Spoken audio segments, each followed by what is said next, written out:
बिस्मिल्लाहिर्रहमानिर्रहीम। आज हम जो टॉपिक डिस्कस कर रहे हैं वो है कि अपर लिम्ब की पेरिफेरल नर्व जो है उनमें से जो मेजर वन रेडियल नर्व है उसकी हम कैसे पैल्पेशन करेंगे, उसको पैल्पेट कैसे करेंगे और उसकी लेवल ऑफ डैमेज हम कैसे डिफाइन करते हैं। तो रेडियल नर्व एक्चुअली जो हमारा पोस्टीरियर कॉर्ड है ब्रेकियल प्लेक्सस का, उसकी टर्मिनल ब्रांच है। तो वो C5, 6, 7, 8 और T1 की जो रूट्स हैं वो आपस में जब इंटरमिंगल होती है तो इसका पोस्टीरियर कॉर्ड जो है वो आपको रेडियल नर्व जो है वो बनाता है।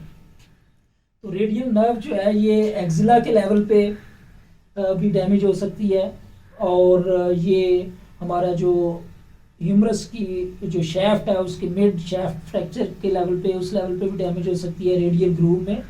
और समटाइम ये जो हमारी क्यूबिटल फोसा है, जो आपका रेडियल हेड है, उसके लेवल पे भी ये डैमेज हो सकती है। और समटाइम ये एनाटॉमिकल स्नैप बॉक्स के अंदर भी डैमेज हो सकती है। तो हम इसको पैल्पेट कैसे करते हैं वो आपको बताएंगे।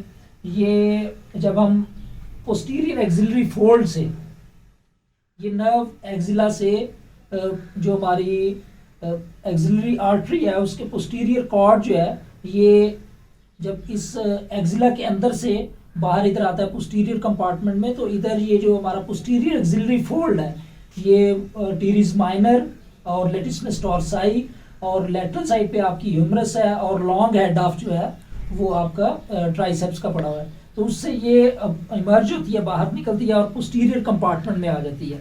तो हमने सबसे पहले फाइंड आउट करना है कि हमारी डेल्टॉइड ट्यूब्रोस्टी किधर है। तो ये सारा डेल्टॉइड का मसल बल्क है, और ये इस वाले एरिया में ये डेल्टॉइड ट्यूब्रोस्टी है। अगर आप देखें तो ये लेटरल साइड पे इस वाले एरिया में आपको almost mid shaft lateral humerus के ऊपर आपको इधर ट्यूब्रोस्टी फील होगी, जिसके ऊपर ये डेल्टॉइड की अटैचमेंट है। तो आप इससे जस्ट पोस्टीरियर जाएं 2 to 3 सेंटीमीटर, और इधर डीप जब हम पैल्पेट करेंगे तो हमें कॉर्ड लाइक स्ट्रक्चर फील होगा।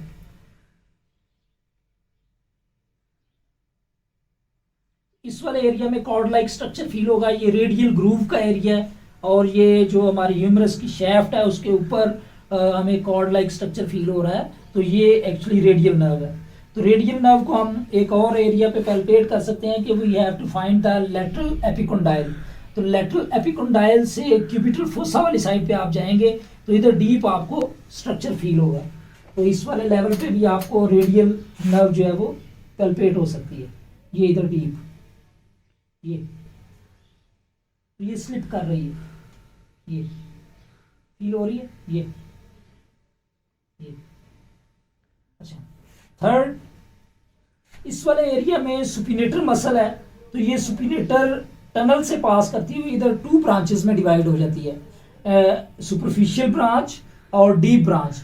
Deep branch of radial nerve जो कि एक्सटेंसर कंपार्टमेंट और ये हमारी रिस्ट और हैंड के मसल्स को सप्लाई कर रही है पोस्टीरियर कंपार्टमेंट के।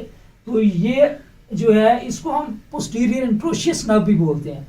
जो इंटीरियर है ये सुपरफिशियल ब्रांच है, और ये डॉर्सम ऑफ हैंड जो है उसकी सेंसरी सप्लाई है।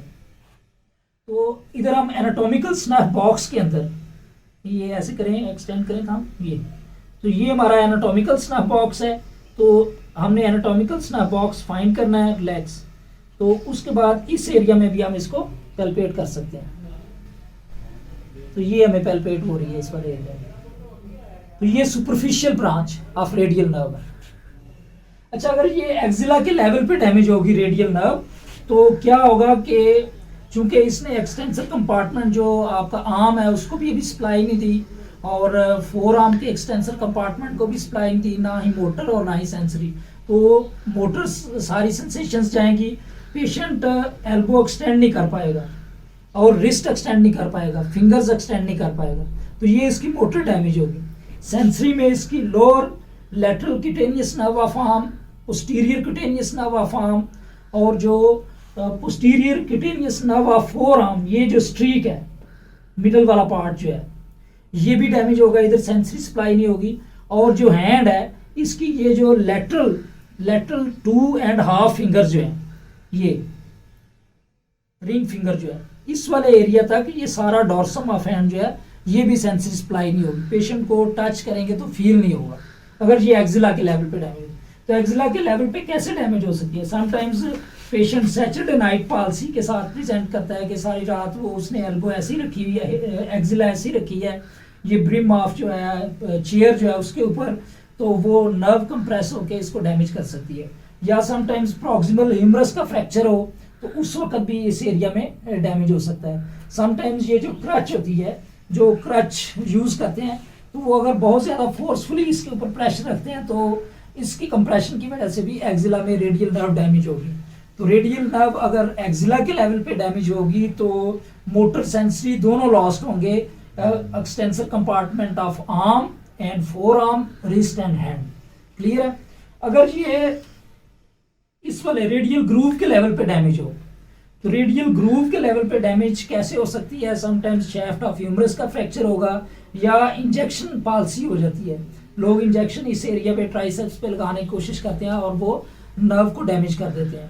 तो रेडियल नर्व अगर रेडियल ग्रूव के लेवल पे या स्पाइरल ग्रूव के लेवल पे डैमेज होगी तो इस लेवल पे वो उसने जो हमारा लॉन्ग हेड और लेटरल हेड जो ट्राइसेप्स का है उसको ऑलरेडी सप्लाई दे दी हुई है, सिर्फ मीडियल हेड जो है उसको अभी उसने सप्लाई देनी थी।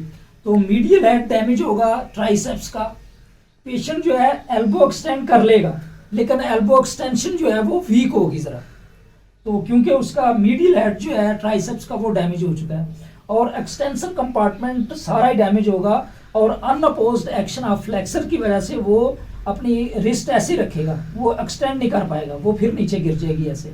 और फिंगर भी अगर हम एक्सटेंड करवाने की कोशिश करेंगे तो नहीं करेगा, वो भी नीचे गिर जाएगी। तो इसको रिस्ट ड्रॉप बोलते हैं। रेडियल ग्रूव के लेवल पे डैमेज होगा तो रिस्ट ड्रॉप जो है ये मोटर मेजर जो है प्रॉब्लम है। अच्छा, रेडियल ग्रूव के लेवल पे अगर हम देखें, अगर नर्व डैमेज है तो सेंसरी जो है उसने ऑलरेडी सप्लाई दी हुई है। Lateral lower lateral cutaneous nerve of arm, lower posterior cutaneous nerve of arm and posterior cutaneous nerve of four arm, ये ऑलरेडी सप्लाई दे चुकी है। तो अगर रेडियल ग्रूव के लेवल पे डैमेज है तो इधर सेंसेशंस फील होंगी, लेकिन ये रिस्ट के लेवल पे जो और ये जो आपकी डॉर्सम ऑफ हैंड है इस लेवल पे आपको सेंसेशंस नहीं फील होंगी। तो रेडियल ग्रूव के लेवल पे समटाइम्स ये रेडियल हेड जो है ये लेटरल एपिकोंडाइल और just below the lateral epicondyle towards the medial side we can palpate the radial head. तो रेडियल हेड जो है इस लेवल पे अगर डैमेज हो, इस लेवल पे डैमेज होगी तो इसमें डीप भी डैमेज हो सकती है। डीप इंट्रोशियस जिसे हम बोलते हैं interosseous nerve, posterior interosseous nerve, deep branch of radial nerve, वो भी डैमेज हो सकती है। या sometimes laceration of the superficial nerve, तो वो भी डैमेज हो सकती है। अगर सुपरफिशियल नर्व डैमेज होगी तो आपके यही डॉर्सम ऑफ हैंड जो है, लेटरल 3 फिंगर्स जो हैं और हाफ रिंग फिंगर्स जो है, इस वाले एरिया में आपको सेंसेशंस नहीं फील होंगी। हाँ, अगर इस एरिया में आपकी पोस्टीरियर इंट्रोशियस जो है वो डैमेज हो गई है तो पोस्टीरियर इंट्रोशियस नर्व अगर डैमेज होगी उसकी रीजन ये है कि जो हमारे एक्सटेंसर कार्पी रेडियलिस लॉन्गस मसल है मेन, उसको ऑलरेडी इसने मोटर सप्लाई जो है वो दे दी हुई है अबव द क्यूबिटल फोसा, तो वो नहीं डैमेज होगा। आपका ब्रेकियो रेडियलिस नहीं डैमेज होगा तो पेशेंट जो है वो रिस्ट एक्सटेंशन करेगा, लेकिन रिस्ट एक्सटेंशन बहुत वीक होगी क्योंकि majority of the wrist extensor जो है वो पोस्टीरियर इंट्रोशियस जो नर्व है उससे सप्लाई हो रहे हैं। तो और जो सेंसरी है वो आपकी इंटैक्ट रहेगी सिवाय इसके कि आपका जो डॉर्सम ऑफ हैंड है वो डैमेज होगा। तो अगर एक्जिला के लेवल पे डैमेज है तो मोटर सेंसरी पोस्टीरियर कंपार्टमेंट सारा जाएगा। रेडियल ग्रूव के लेवल पे डैमेज है तो हमारी रिस्ट ये जो हमारी है एल्बो एक्सटेंशन तो होगी लेकिन रिस्ट एक्सटेंशन नहीं होगी। और सेंसरी जो है वो हमारी ये वाला एरिया भी स्पेयर रहेगा, ये वाला एरिया भी स्पेयर रहेगा, ओनली डॉर्सम ऑफ हैंड जो है वो डैमेज होगा। और अगर इस वाले लेवल पे डैमेज है तो अगर मोटर डैमेज है तो हमारा ये जो रिस्ट एक्सटेंशन है ये लिटिल बिट अफेक्ट होगी और सेंसरी कोई लॉस नहीं होगा क्योंकि सेंसरी सुपरफिशियल ब्रांच सेपरेट है। अगर वो डैमेज होगी इस लेवल पे तो फिर आपका ये डॉर्सम ऑफ हैंड जो है लेटरल 2/3 और हाफ फिंगर जो है ये डैमेज हो सकती है। अच्छा, इस वाले लेवल पे ये जो सुपिनेटर वाला एरिया है क्योंकि ये सुपिनेटर से पास करती हुई 2 ब्रांचेस में डिवाइड होती है, तो समटाइम्स इस एरिया में नर्व जो है वो कंप्रेस हो सकती है, तो उसे हम जो है रेडियल टनल सिंड्रोम भी बोलते हैं या सुपिनेटर सिंड्रोम भी बोलते हैं। बिकॉज सुपिनेटर मसल जो है ये हमारी अल्ना से इसकी प्रॉक्सिमल अटैचमेंट है और distal attachment distal to the जो हमारी रेडियल ट्यूबरोसिटी है उसके ऊपर है, तो ये सुपिनेट करता है। तो जब इस मसल में स्पैज्म होगा या इस मसल की वजह से इसमें न्यूरोप्रेक्सिया हो रहा है, तो फिर आपको ये जो सेंसेशन लॉस्ट होंगी इस वाले एरिया की, और फोर आर्म में लिटिल बिट रिस्ट एक्सटेंशन जो है वो कंप्रोमाइज्ड होगी। Thank you.